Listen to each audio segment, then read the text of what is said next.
name is Ariel, I'm autistic, and welcome back to my channel.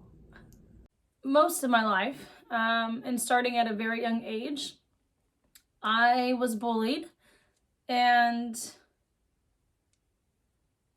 if you think about it, everyone is susceptible to being bullied.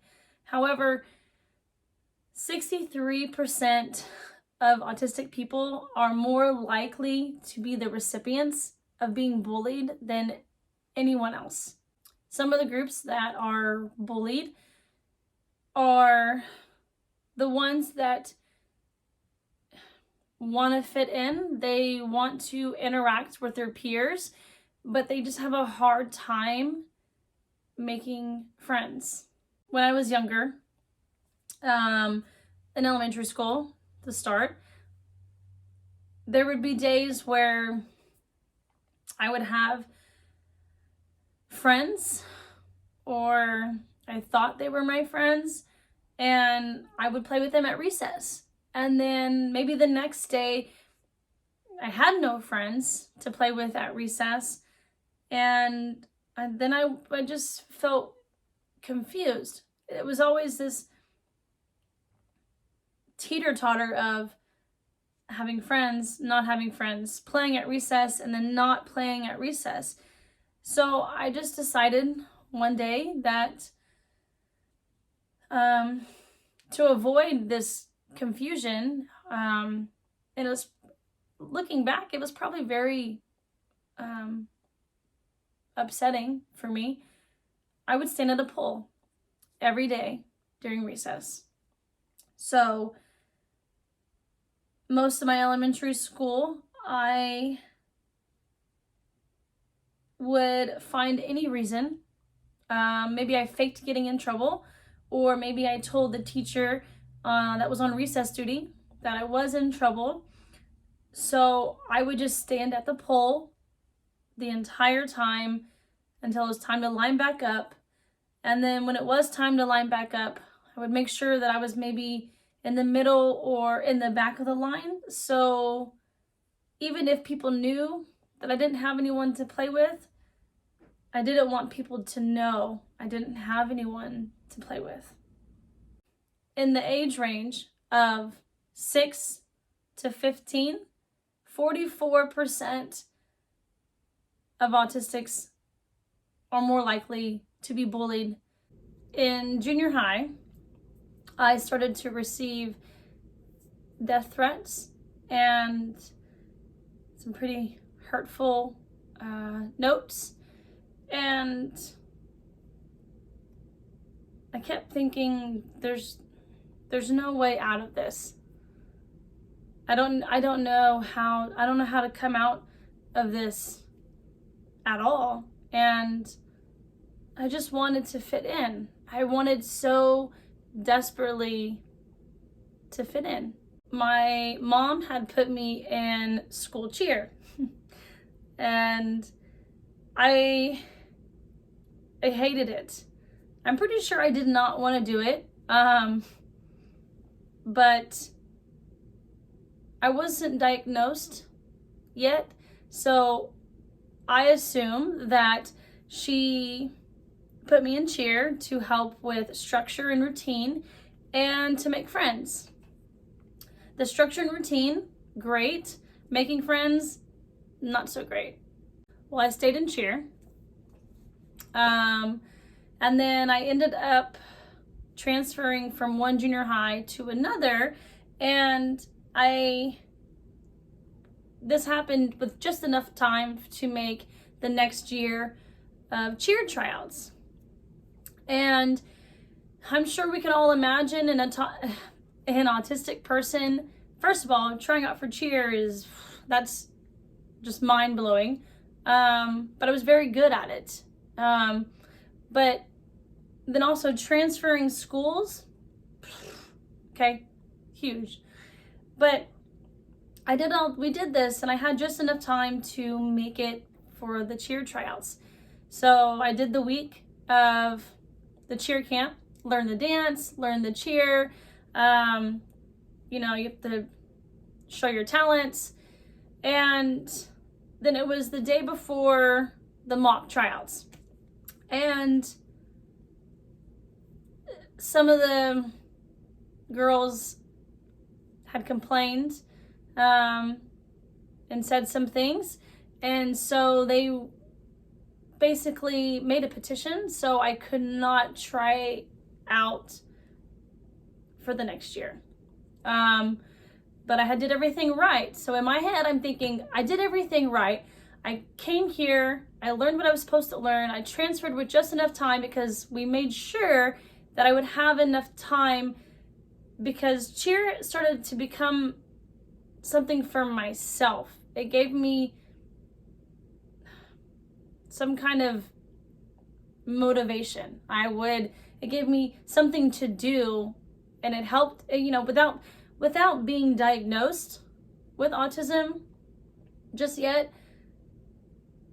I always had something. So after each school day, we had cheer practice, and it would go from this time to this time.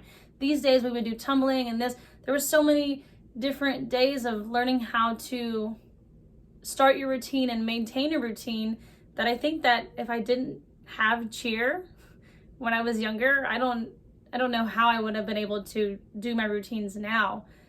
But these girls didn't want me to try out, and so they bullied me. And I didn't see it at the time, but they bullied me during the cheer camp. So I was by myself doing this. None of them wanted to perform the routine with me. And, come the day before, trying to petition me out of being able to try out. Moving forward to being in high school, I am still being bullied, and at this point, I think I've just learned to accept it. But I also wasn't doing that well. Mentally and emotionally, I felt like I was drowning. So during my time in high school, people would key my mom's car. They would trash my house every week. They would invite me to parties, just as a way to kind of lure me in and then try to jump me. And there'd be a few moments where I would invite people to my house, and then things would go badly, and they would spread rumors and say all these hurtful things that just kind of left me alone and crying and scared. And then there was a time where there was another petition that was made for me to not be able to participate in our cheer pictures for that year. And so yes, I was still in cheer. At this point, I loved it. I mean, I was good at it. And despite, having friends or not having any friends, or not doing the fun things at games or practices and hanging out with people, I knew that cheer was beneficial for me at this time, and I stuck with it. But the girls made a petition for me to not be in the pictures. I remember asking myself, why me? Why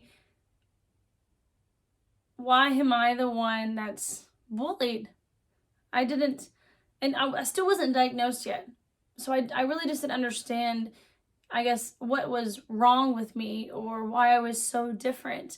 But now As an adult, now that I know more things about being autistic, I understand that we physically look like everyone else.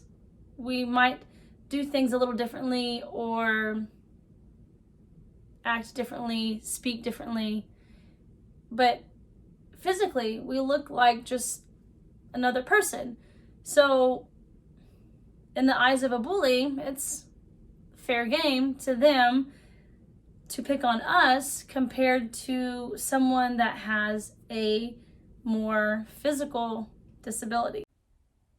People on the autism spectrum have a more innocent and passive demeanor, so we come off as non-threatening, and we're less likely to defend ourselves if we are being bullied, and only because we don't really understand why we're being bullied, or we don't even know that we are being bullied.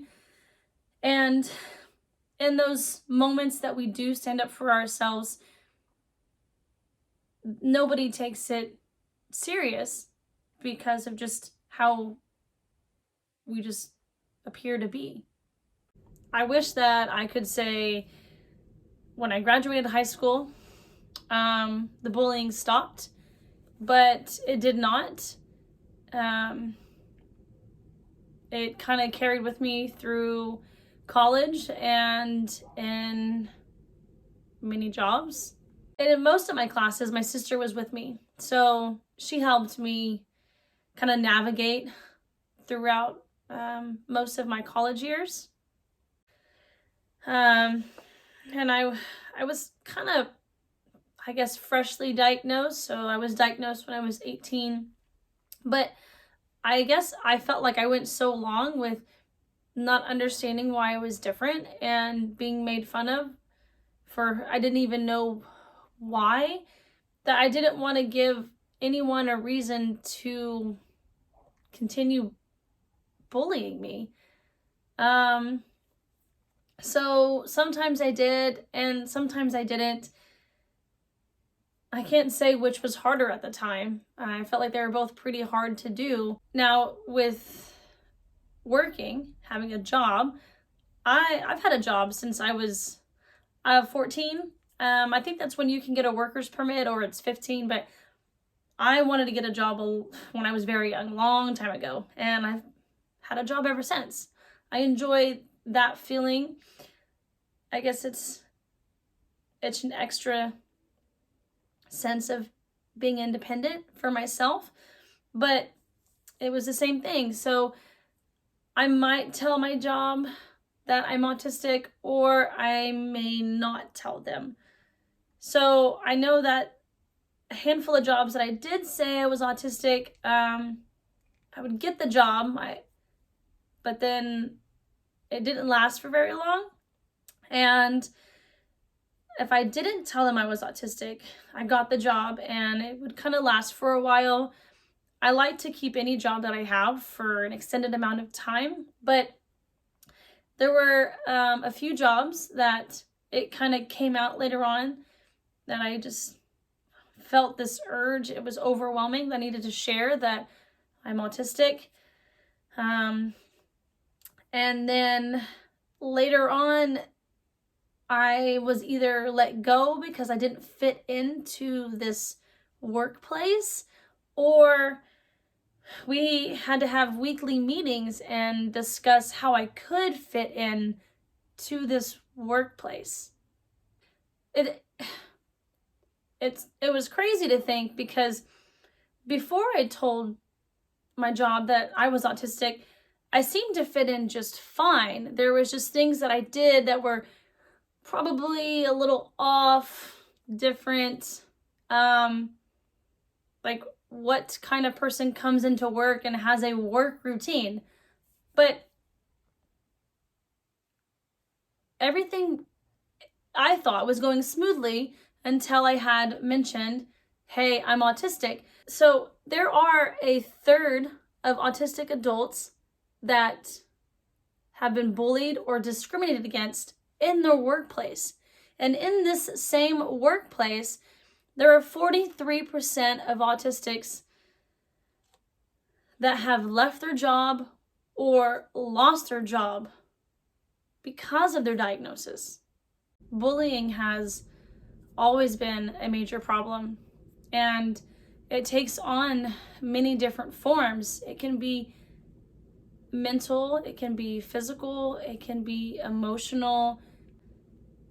The effects of bullying are devastating, they're long-lasting, they're harmful, and it dampers with our mental health, our self-confidence, and our self-acceptance that we're constantly trying to strive for. I could probably share 100 more stories, maybe a few more after that, about being bullied. And you know, now that I'm thinking about it, this past year, I have only been bullied a handful of times. So I think that's a win. That's a big win. Being bullied is exhausting. But I want to leave with some tips to help you or someone you know that is being bullied. Learning to identify what bullying is and why it's not okay.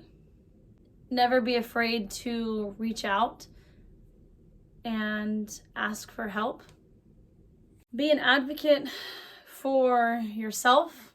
If you don't feel strong enough to find a way to stand up for yourself, maybe you have someone in your corner that you trust completely to help guide you or to be that person for you. Having a healthy outlet. So maybe some days you can express how you're feeling, and then some days you can't. So on the days that you can, talk to somebody. And on the days that you can't quite process, write it down. And if you feel able to, and at that time you want to express that, continue and talk to somebody. Believe in yourself and know that you are worthy and that you are amazing. And I want to share the mantra that my mother used to always say when I was growing up, that I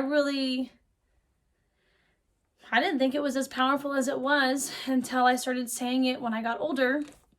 And it won't always be like this. Because it won't.